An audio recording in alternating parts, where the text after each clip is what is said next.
What the fuck did you get us into, Alan?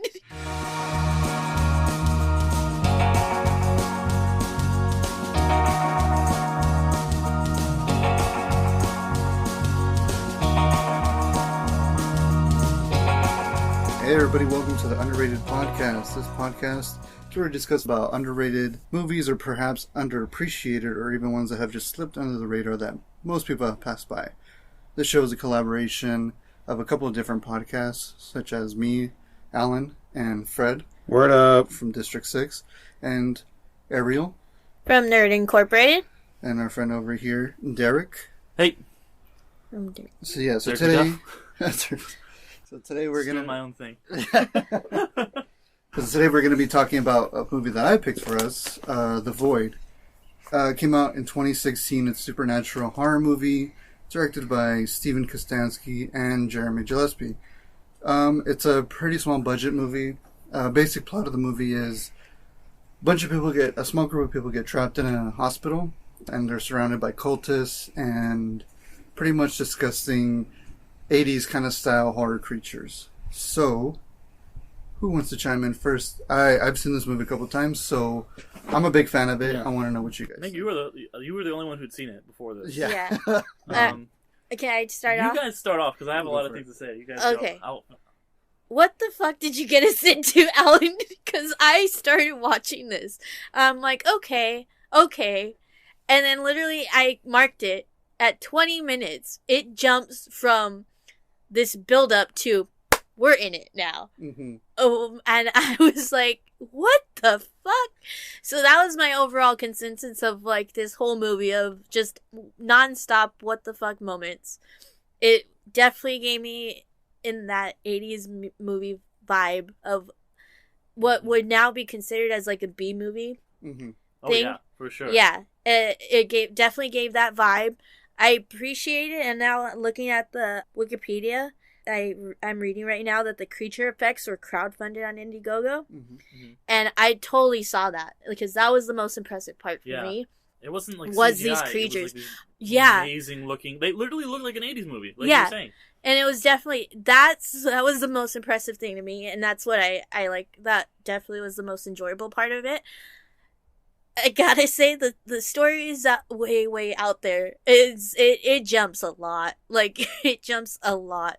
And so for that more for me, for the most part, it was a very enjoyable movie because of how for me it wasn't like it's a 80s ridiculous movie, monster movie for me. And it was but I enjoyed it. The ending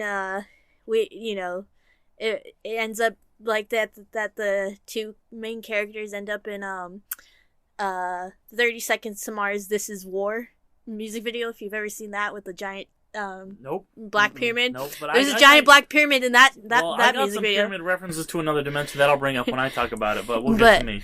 But yeah, Gold Ranger, Paramidas, Power Ranger Zeo. No, that was the best one. Gold Ranger was the best Ranger. Jason, the boy. Yeah. Well, not unless you talk about the Green Ranger, because the Gold Ranger's black as fuck. No. Yeah, I said red and gold, right? Yeah, red and gold. You got it, Alan. You got it. Yep. Oh wow, no, that's not gold. It's red and green, baby, because they share the shield goes to each other. What does the Gold Ranger do? Keep his shield, whack ass motherfucker. Anyway, let me spill my tea, because this is a motherfucking tea. Visuals cool, movie like story wise, whack as fuck. Like, I really felt like it was a bootleg-ass, like, Hellraiser. Now, it's cool, like, when you'll get into it, but there was just some things that I couldn't, like, let go in those movies. Because I like those really gory movies. I like watching them. And I get really into, like, the Japanese ones. And the Japanese ones have a sick story. If you guys follow it, those stories are fucking mad good. Yeah, I'll tell you this. The monsters in this are fucking amazing, the way they make them. And in the Japanese ones, they make them really cheesy, because that's, like, the whole point of, like, a really gory cheesy. But the storyline in those movies are fucking legit. And I do watch a lot of those. So when I got into this, I was like, at first I was like, okay, I'm feeling this. We're in the hospital. We're doing good. You know, people are dying. What's going on? I go, maybe it's a virus. Maybe it's this, that. All of a sudden, it's like cultist, supernatural. Okay, I'm getting into it. And then all of a sudden, it just fucking takes some fucking beeline where it doesn't make sense. So fucking guy comes out like, look at me. I'm God. I'm like, wait, what the fuck? And then it just kind of goes running kind of crazy.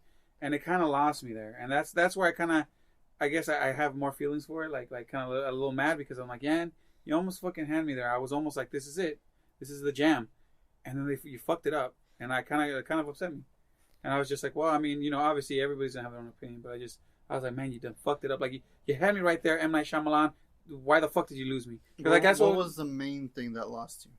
Oh, it's just the thing when he starts peeling off his skin, and then he starts going to this god thing, and then the monster thing and stuff like that. It's just like this it was just the very end, and then the way that it wasn't.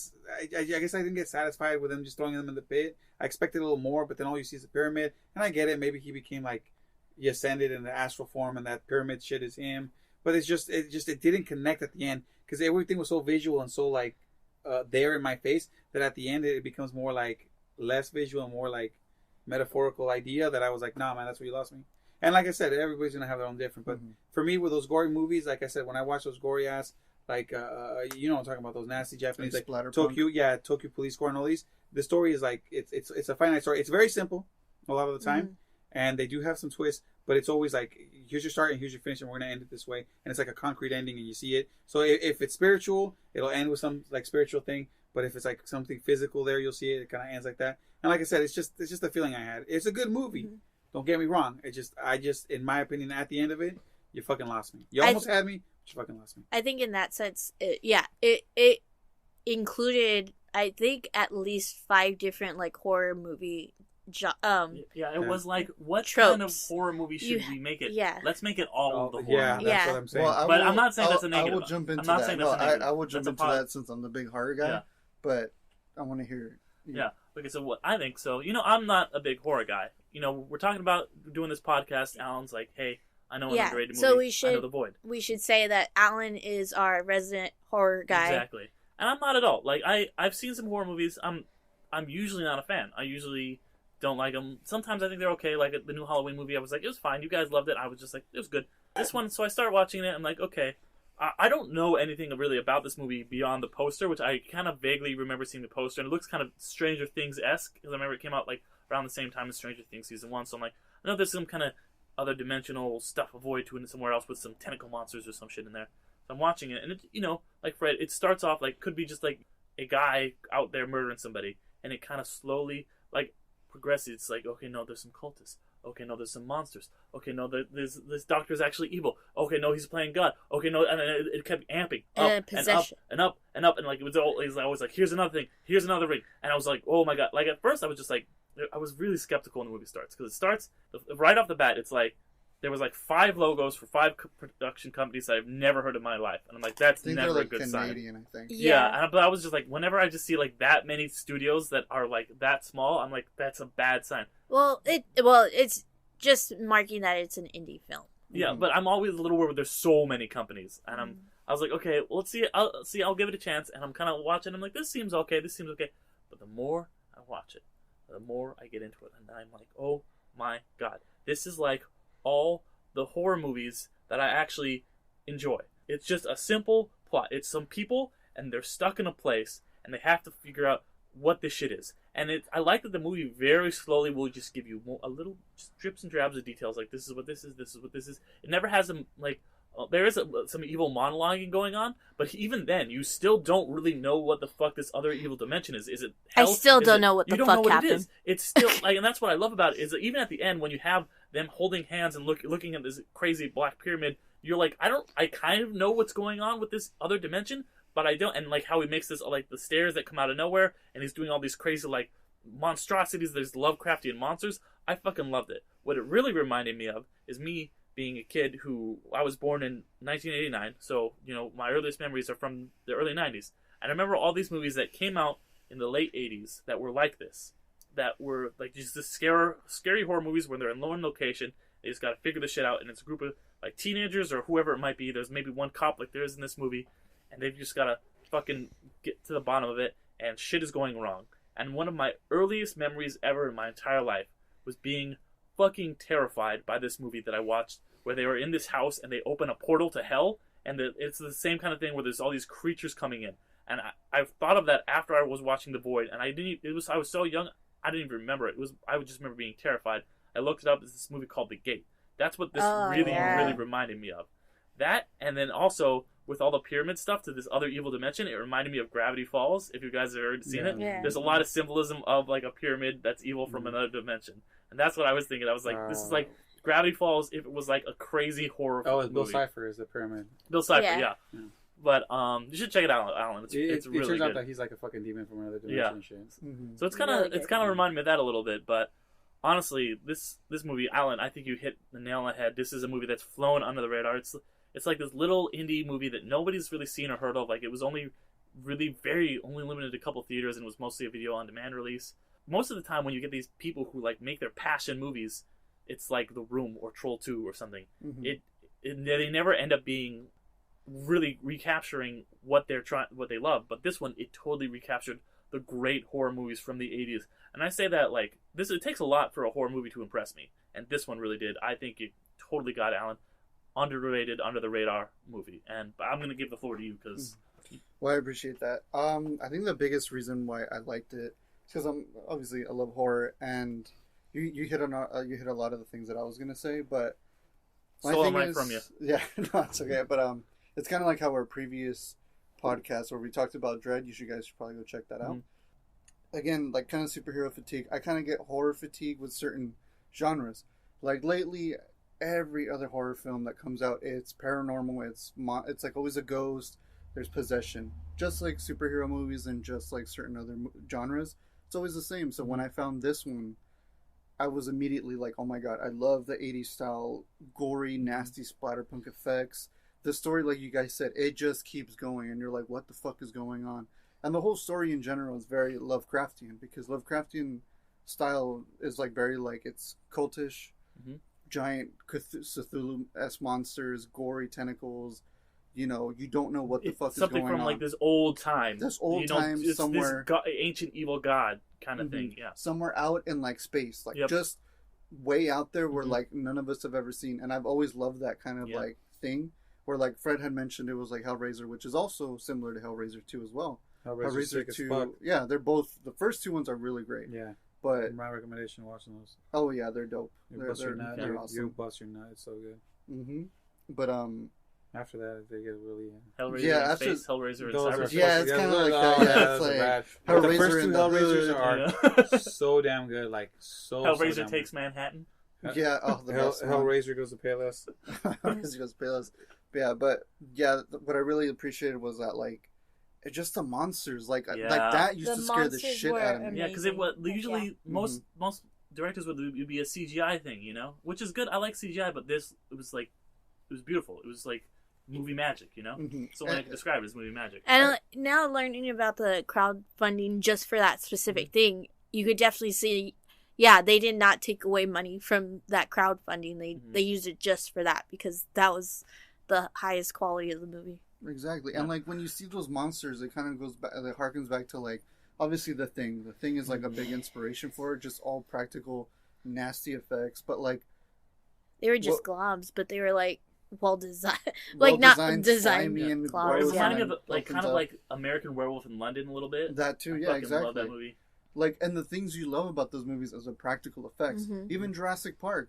When you go back and watch the original Jurassic Park, I don't know. For me, I'm always still amazed when the first appearance of the T-Rex comes out and it crushes, and the T-Rex head is like right next to the Jeep or the Ford Explorers or whatever. Like that always like gives me chills. So with this, it's like CGI monsters. Yeah, like I'll give Godzilla a pass because obviously you can't do a fucking giant. You can do the people in the suits, but people nowadays, just like our previous podcast, people don't like certain things like that anymore. Unless it's fuck that. You go full do it because that's the way it was done, and that's where the heart is. That's where the fucking craft is. You put that motherfucking suit on and you go into the little city and you beat shit up. Power Rangers, homie, they still do it to today. Like, don't get me wrong, I would love to see this new King of the Monsters just.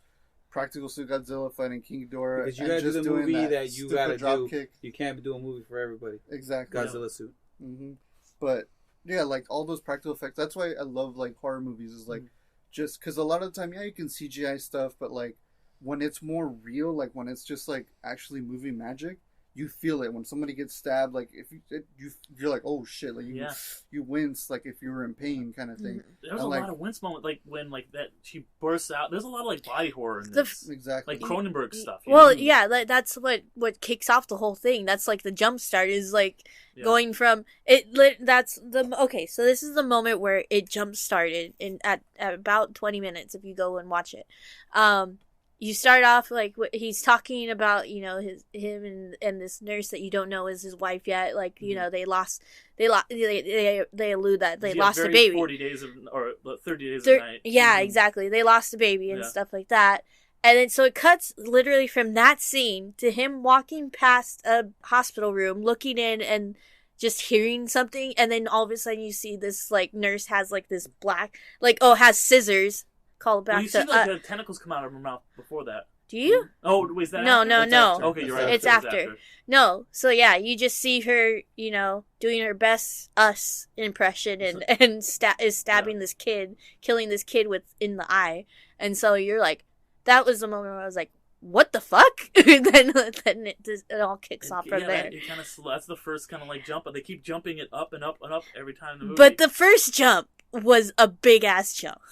It was like, okay, we're starting. Okay, go. Okay. Well, it's like a short, like Dread. It's, you know, it's just a short, compact movie. It's like a simple story that you can get through it's an hour and a half. You know, just like Dread. It's almost the same exact length as Dread.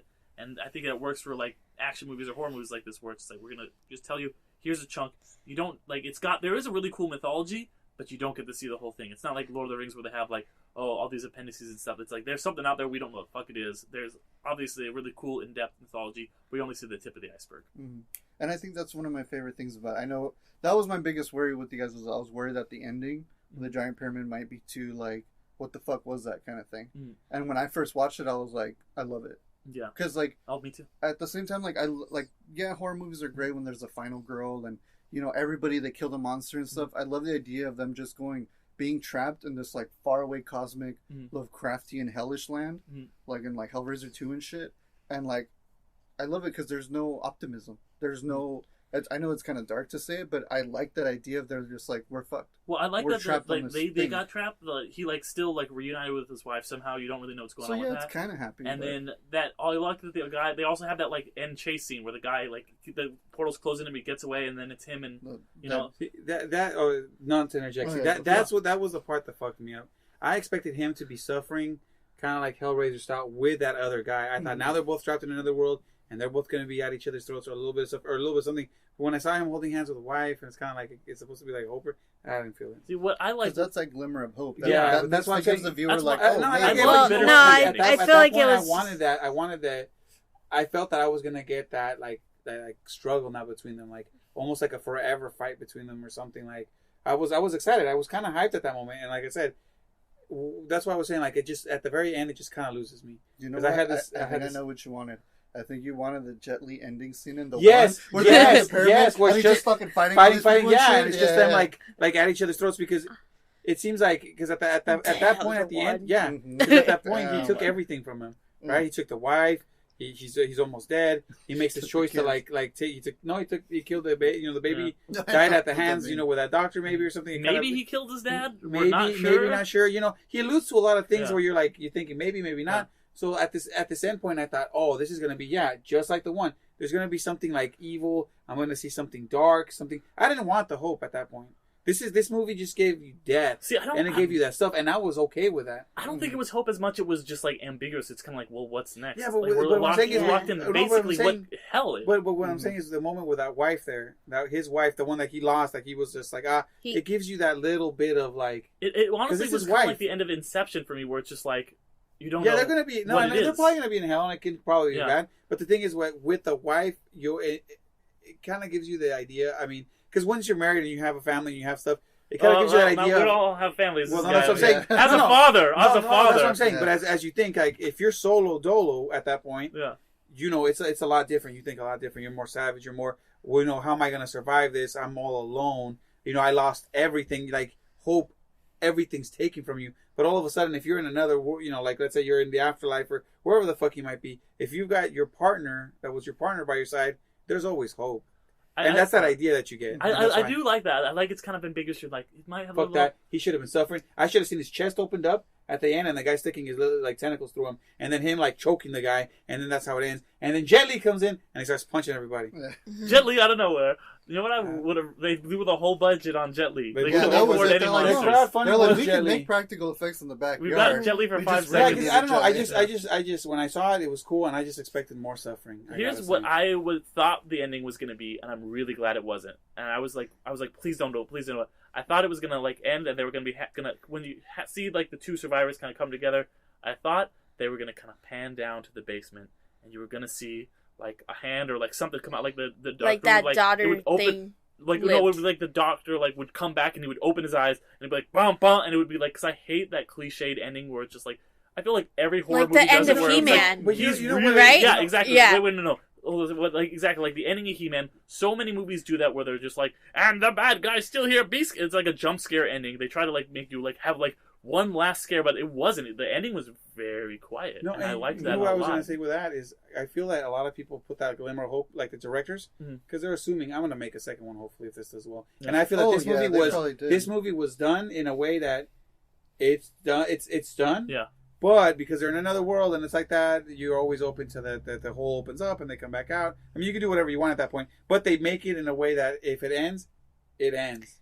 You know, it's done deal. Mhm. Obviously, like I said, you know, the way it's done, you can always write out whatever you want. Like, and the hole opens up with some new people, and then these guys come out, and we were, you know, whatever bullshit. But the movie, like I'm saying, is done. It's ended, and that's good. Mhm. And I like that, and I agree with you. I like Yeah. that it is done. Yeah. A lot of the time, I feel like those jump scare things, yeah, they put it in as a jump scare, but it's because they're hoping that there's enough hype behind it that I might get to make, you know, Jason 2 or something. But the thing is, those jump scares never actually play No. into the sequels. Like, No, they don't. They never and do. that's the thing, they don't. But I think it's just a little thing to keep you in the back of your mind. Yeah. Of like, Mhm. yeah, Yeah. I saw. Oh, like, And- what was the movie where everybody was like, was it Freddy versus Jason, and then there's an alien at the end?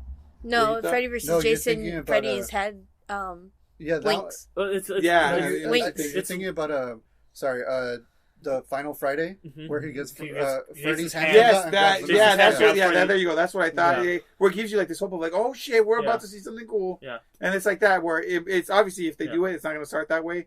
But you know what I mean. It always you feel like that's. I think they also do it to just when you're like have you end on like, oh, that was a scary thing at the end, so try to trick you to be like the whole movie was scary.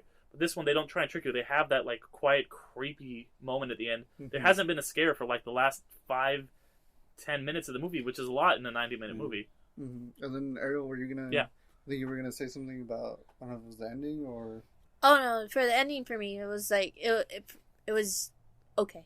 That was Like, you're at like, that point. I was like, okay. you're like, I'm down to leave this world now. I Yeah. want the credits to roll. So Well, because like like for me, I don't know if it was because like I had to walk away for halfway through and I came back, but no, I think it was even before that. But it just a lot of shit happened like in such a short amount of time that I was like, it's still going at some point. Yeah. But for me, I mean, I enjoyed it for what it was. I mean, if they were going for a direction of it being a reminiscent of the classic 80s movies, then I definitely think that they accomplished that. Mm-hmm. Yeah. I watched it and I was like, man, I gotta like I took like 20 minutes trying to figure out what the gate was because I could remember barely any details, and then I eventually like found it. I was like, I had to go to sleep because I had to work in the morning, but I was like, I gotta find this, and I kind of like want to watch the gate now. I'm sure it wouldn't hold up, but like it just got me in that mood where I was just thinking about like me being like it made me feel like a scared like 3-year-old again. Yo, real talk. I don't want to offend anybody, but this movie wasn't scary at all. I mean, It wasn't scary to It me. was more It wasn't creepy. scary. It It was didn't have creepy jump creep and- scares. It was more like it made you feel like unnerved, which Yeah. is my favorite kind of thing. For me, and I'm like the most scary cat person. Like ask Fred. I punched him in the arm during it. But for me it was just, I don't know if it was just because like I for me it was more like ew. It wasn't scary. Yeah, I'm not scary, but like just unnerving, which is I Nah, don't really not get even scared by unnerving movies for a lot. me. For me, it was just like For me, that thing is creepy as fuck. I didn't feel like that. Yeah. But you know what? That's why I'm saying that because I watched so many gory movies Mhm. that I'm like, it's not enough blood, dude. This isn't enough buckets, dog. I guess No, for I me like that it. I wasn't as connected to the story for it to be unnerving. For me, it was just like you know, like you said, I love the splatter punch Mhm. stuff, but I think it's like the idea of those monsters, Mhm. like the creatures, like just They look again good. because they're created and like you know Yeah. they're physical, they're not CGI. I mean, it just gives you that that's what I mean. Exactly. That nerve. Exactly. Because there's those people who are like, oh my god, all the Hitchcock movies, I love those. The suspense is it's just so much, and it gets me unnerved. And the same thing with Get Out, where people were like so uncomfortable with it. Like nothing wrong with it, but like when I saw Get Out, I was like, yeah, I felt uncomfortable. But when it ended, I wasn't like, it was like for me, The Void and all those classic like The Thing and all that. It's the idea of that creature that it might exist somewhere. Because they didn't specify it was supernatural. They said it was like this, like he was a god and it was cosmic and stuff like that. So that idea is unnerving, that there are creatures out there somewhere that can do these grotesque tentacle things. Yeah. Yeah, and I guess it comes down to personal, not preference, but like impression on yourself, because like it probably with your callback in your subconscious mind to the gate, that probably is what made this seem unnerving to you. Yeah, which is more psychological things make me more unnerving. I mean, honestly, I barely even remember that, so it might be subconscious, but it just, like, I do remember, like, that movie having an impression on me and thinking, like, this is really cool, and, like, there's not been a lot of movies that have kind of given me that same feeling again up until this, so it was really cool to, like, kind of recapture that cool moment, because, I mean, that's a movie that stands out. Like, obviously, it wasn't the first movie I saw, but it's maybe the first movie I remember other than maybe Jurassic Park or Star Wars. But it sticks out still to this day in my memory parts of that movie. And I think it's because I do really like that style, and to see it recaptured here was awesome. I mean, I'm glad you guys got a chance to watch it, because I was really excited to watch it, because I legit was like, when I saw it, I was like, I feel like this movie is very underrated, because like I almost never heard anybody else talk about it, and I'm always in horror forums and stuff like that, and most of the time they're always talking about the big hit, like Hereditary. How did you find it? On Reddit, like on somebody on our horror, was somebody brought it up, and they're like, hey, there's this like creepy 80s creature feature, and I looked at it, and they're like, don't read anything else about this, just watch it. I'm really glad I went in cold. Because even what like everybody who I've brought it up to, I'm like, just watch it, don't spoil anything, because I'm even a little upset that I saw the poster, you know. No, for me that was all I saw too, was a poster. Yeah. No, it's definitely, if you're looking for the movie that captures that 80s creature film, like a then low it's budget definitely 80s, loaded. It was an 80s B movie. Oh yeah, the acting definitely was a B movie. This is all these like random dudes from Canada, and before this they'd made like comedy like horror movies, but they were like, let's try something serious. And like I found out that like the director kind of knew David Ayer, so they were like borrowing like the makeup team or somebody like from the Suicide Squad, like while they were shooting that, be like, oh, after you guys are done like helping out with the makeup for Suicide Squad, come over here, because it was like that low budget, and they just kept running into like all these problems with like production, because they're these little guys who just like some guys who wanted to make a cool movie, and they'd made a couple things, but nothing like this before. You guys, Ariel, would you like recommend it? You think? If you're looking for that style of movie, then yeah, I would recommend it. I mean, if you're looking for a horror movie to like actually scare you, in my opinion, you could look for them. I think for somebody like me, like I would, because I'm not usually scared by horror movies, so I just like something like this, Yeah. I don't know. That's so I would recommend it to anybody, honestly. Yeah. If you want a movie to appreciate a really well designed creature, if you want to get like if you're a filmmaker and want to like see some really good work on a creature, then I recommend this. Yeah, and I think it has like style, but it's not doesn't overwhelm the substance. Fred, yes or no for you? Look, it's what it does. I don't know, like, all right, like if you're hardcore into gore, like if that's your genre, then I would say watch it. You'll enjoy it, but it ain't gonna be the shit. Like that's what I'm saying. Like, because I'm not so much into horror, I'm more into the gore scene. So that's what I'm saying. Like, if you're one of those guys, then it's like a tease, because it hits it, but it doesn't hit that mark. Because I'm gonna you know what, I'm gonna recommend one of the movies one of these times so you guys can see what I'm talking about when it comes out. But it works. What it does well. Like I said, the monster design, all the stuff, it does well. Story wise, because they're a small guy, it's a hit and miss sometimes. You don't know what you're gonna get when you watch this movie. You know you're gonna enjoy the visuals and you're gonna enjoy what you see. Whether you're gonna like the story at the end, well, that's gonna be the individual. That's the hard part. Is it gonna resonate with you 100%, or is it gonna be like me, where most of the movie I was like, this is awesome, and then the ending just fell flat for me. But that's just the ending. That doesn't ruin a movie. Right. That Alan? never takes anything away. Oh well, I 100% recommend it. Yeah, I'm really glad you recommended it to me. See, Sorry to cut you off. No worries. No, but I mean, just in general, I mean, like he said, for me, it's like if you're a horror hound like me and you like that splatterpunk gore, I think it's a good combination of both. Mm-hmm.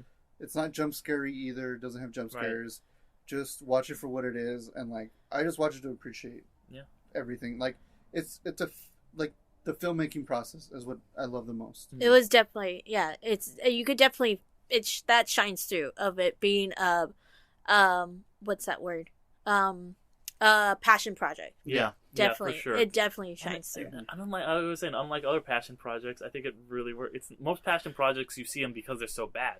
Mm-hmm. This one, it's because it's so good, in my opinion. Mm-hmm. But we usually ask like, why do we think this one is underrated or under the radar? Obviously, we know because it was like this small movie that I don't know. Do you guys see that like changing with it now being on Netflix? And I think it's starting to get. You never know. It's a tough one because horror is always one of those like you never know. It's not a genre that's going to get picked up like an action or a drama or things like that.